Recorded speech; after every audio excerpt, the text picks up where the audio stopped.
Hello viewers, আজ আবার আমি আপনাদের সামনে নিয়ে আসলাম অর্নামেন্টাল ক্যাবেজ। এই অর্নামেন্টাল ক্যাবেজ বীজ থেকে করার সময় কডেক্সটা বাঁকা হয়ে যায়। পুরো বাঁকা অংশটাকে মাটির তলায় দিয়ে নতুন গ্রোয়িং ব্যাগে এটাকে বসিয়ে দিতে হবে। এবার এখানে মোটামুটি শেকড় তৈরি হয়ে গেলেই মোটামুটি 8-10 ইঞ্চির পটে এটা বসাতে হবে, খুব ভালো হবে তাহলে।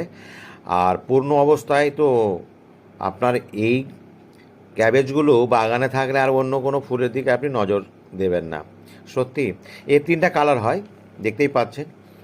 একটা পুরো গোলাপি, একটা হলুদ ভাব থাকবে একটাতে, একটাতে থাকবে না, একটা সাদা টাইপের থেকে যাবে। তো মোটামুটি দুটো কালার খুবই স্পষ্ট হয়।